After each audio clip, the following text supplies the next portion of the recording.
Okay, welcome to the module on property crime. All right, so what is a property crime? As a basic definition, basic definition, a property crime, sorry, is a basic definition. Try again. Property crime is um, depriving people of their property and property rights as defined under the law. That is to say, again, a property crime occurs when someone is deprived of their property and property rights as defined under law. All right, so what do we mean by this? So basically, property crime is something we have to understand in order to create policies to prevent it.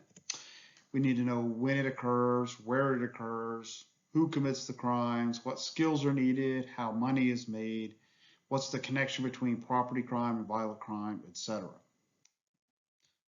Next slide. Now, larceny is the prototype of all property offenses.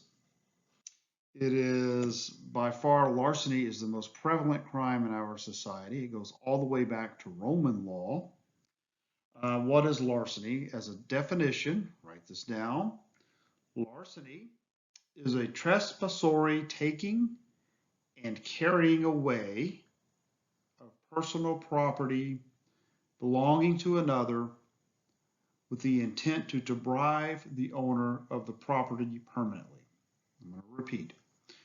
Larceny is the trespassory taking and carrying away of personal property belonging to another with the intent to deprive the owner of the property permanently. In other words, taking somebody's stuff with the expectation that you're never gonna give it back. Okay, that's a larceny. This chart will show you from 2017 the distribution of larceny theft categories from the Uniform Crime Report. And we'll see here that the biggest category really of a single item stolen is motor vehicles. About 27% of all larcenies are motor vehicles themselves, car, truck, trains, perhaps. All right. Second largest category is shoplifting at about 21%. Theft, taking stuff from buildings, is 11%, and then you've got a whole variety of purse snatching, bicycle theft, stealing from coin-operated machines, pickpocketing, and then all other sundry categories, various and sundry categories combined to about 30%. So again, the biggest one is motor vehicle, and shoplifting makes up about 21% of larceny. So when I mentioned earlier this semester that we were going to talk about the types of criminals or thieves that are out there. And Sutherland, an author, Edward Sutherland, that we've talked about a couple times this semester, has a typology of thieves. And he says there are basically three types. First type, Sutherland calls the amateur. The amateur is the person who gets involved with the larceny or stealing when it's only a sure thing, okay? It typically involves juveniles or people who are particularly desperate for money. The second type is the professional thief. And a professional thief, stealing is their career. They tend to be proud of their work. They work very hard at it. They don't have a single specialty. They tend to engage in a multitude of activities. They will do anything from simple pickpocketing all the way up to forgery or stealing motor vehicles, jewelry theft. They don't care. They'll do any and everything to make money besides get a job. The last category is what Sutherland calls the high-end professionals. And these are people who tend to specialize in really high-end crimes. So art, for example, intellectual property, automobiles, particularly high-end automobiles that are sold for the cars themselves and not for the parts, or stuff, or the activities that high-end professionals get involved in. You will not find high-end professionals picking pockets on the streets or stealing vending machine change or knocking over parking meters for the money, whereas you will see professional thieves doing this because for them it's all about the money. Moving on. When it comes to professional thieves, Sutherland points out that they have three properties. One, professional thieves have well-developed skills, so they hone their craft. As I said many times in this class, prison is like college for criminals. It's where they make networks. It's where they learn skills on how to be involved in different criminal activities. Second, they enjoy their status as professional thieves. It's a job for them, and they work hard at it, and they think they're quite good at it. Third, they tend to work in a community of peers. So what that means is that thieves, you've heard the term thick as thieves. Well, what it basically means is they work together on criminal enterprises, because oftentimes having a hand in dealing with criminal enterprises is a necessity. You've got to have a network of contacts. You have people that can help you identify places, that can watch for police, that can fence your goods once you've stolen them and make money out of them. All right, moving on. So let's look at shoplifting. Again, 20% of all larcenies are shoplifting. Shoplifting constitutes about $5.5 billion per year in losses through shoplifting.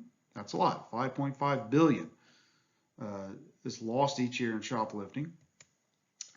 About every 12th shopper is a shoplifter, based on studies that have been done. Every 12th. So look at HEB next time you're there. Every 12th person is stealing something. Don't make a citizen's arrest. Men are more likely to shoplift than women. 41% of shoplifters are white.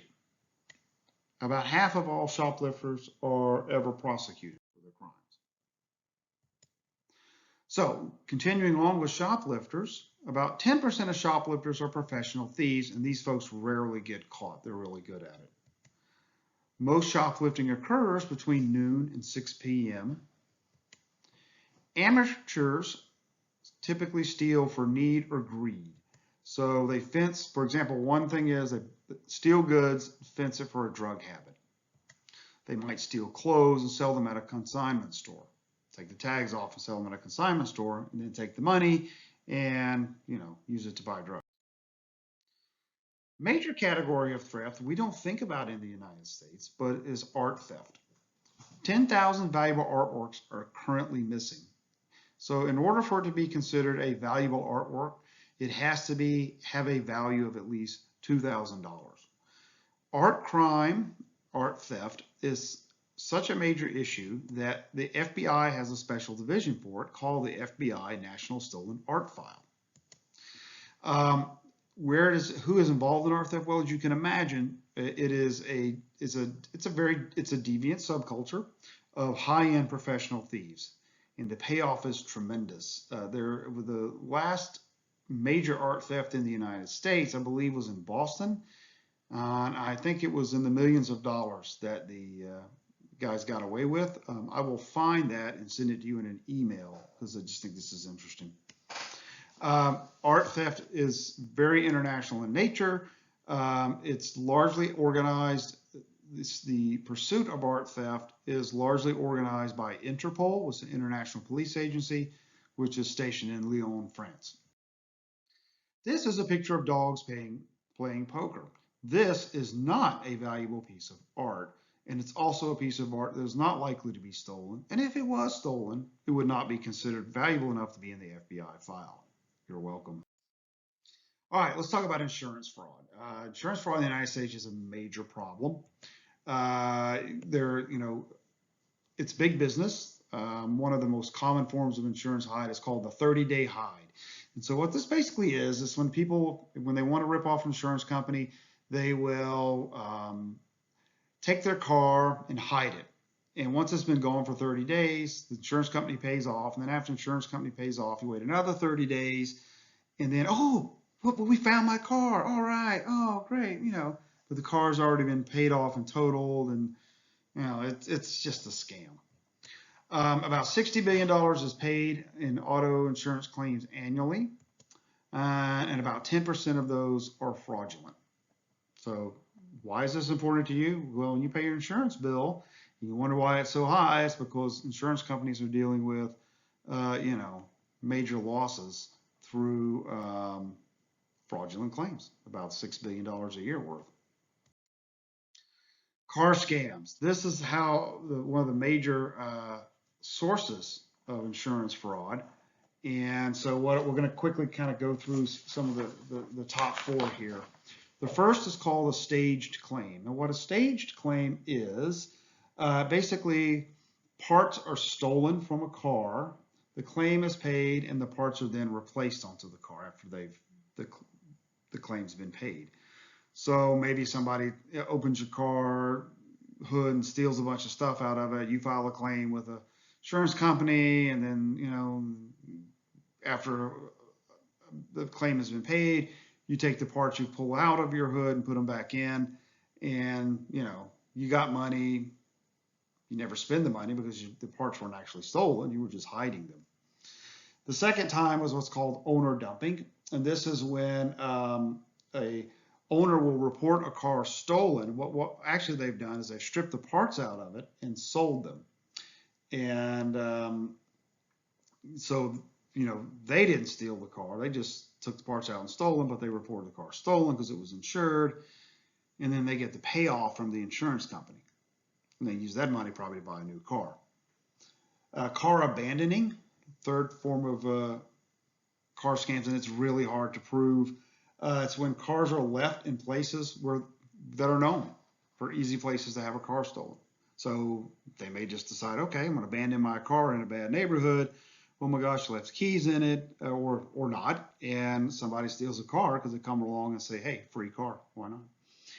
Lastly, staged accidents, and this happens when the scenes are typically prepared, and all the people are typically involved in this. It's all part of a larger scam.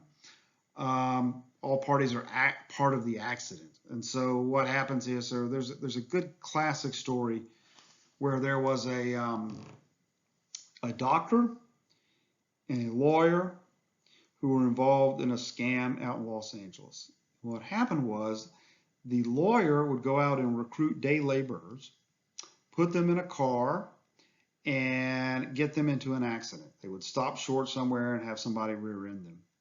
And then the lawyer would take the day laborer to the doctor who was involved in the scam, and the doctor would, of course, say, oh, he has whiplash, we need to sue.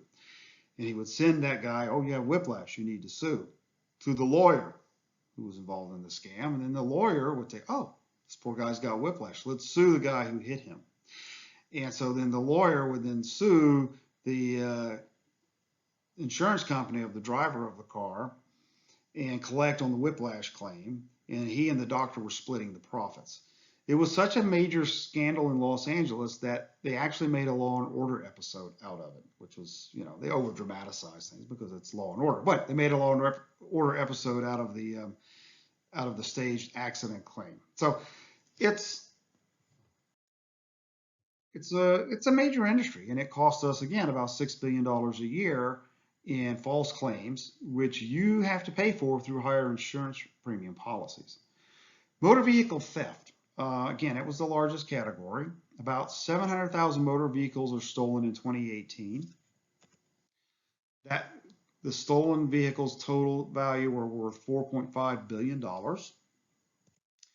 Again, largest category of property crime.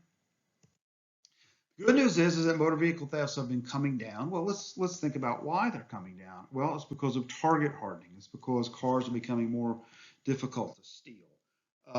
We have, the technology, the sirens or alarms that go off, remote starting, and all these other highly electronic target hardening apparatus that basically make cars more difficult to steal now.